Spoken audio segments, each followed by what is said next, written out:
marketing bo'limini ko'rib chiqamiz. Marketing qismida SMS shablonlar qismiga o'tadigan bo'lsak, bu bizda avtomatik yuboriladigan SMSlar shablonlar ro'yxati turadi bu yoqda.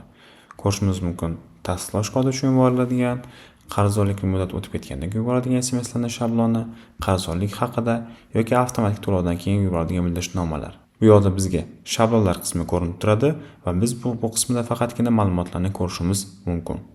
SMSlar bo'yicha bo'ladigan bo'lsa, SMSlar tarixiga o'tadigan bo'lsak, bu kimga, qachon, qanaqa SMS yuborganligi haqida ma'lumot olishimiz mumkin.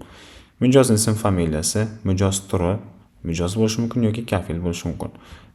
Telefon raqami, qaysi raqamga yuborilganligi, SMSning holati, yetkazildi, SMSning tekst ko'rinishi, masalan, mana shuncha so'm shu shartnomaga asosan bu yoqda firmani yoki tashkilotning nomi bo'ladi.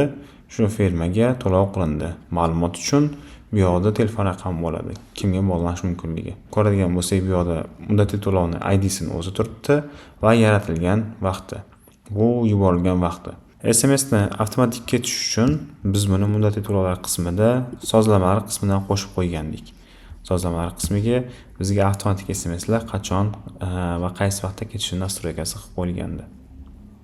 Keyingisi pochta shablonlari. Bu yoqdan shablonlarni yuklab olib tekshirib ko'rishimiz mumkin.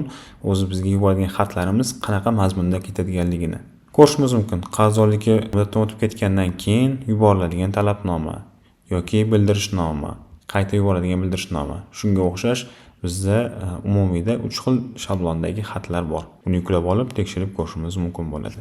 Keyingi qismga o'tadigan bo'lsak, pochta xabarlari bo'yicha yaratilgan xatlar. Biz buni ham nastroyka qismini to'g'irlab qo'ygandik. Sozlamalar qismiga o'tadigan bo'lsak, xat bo'yicha.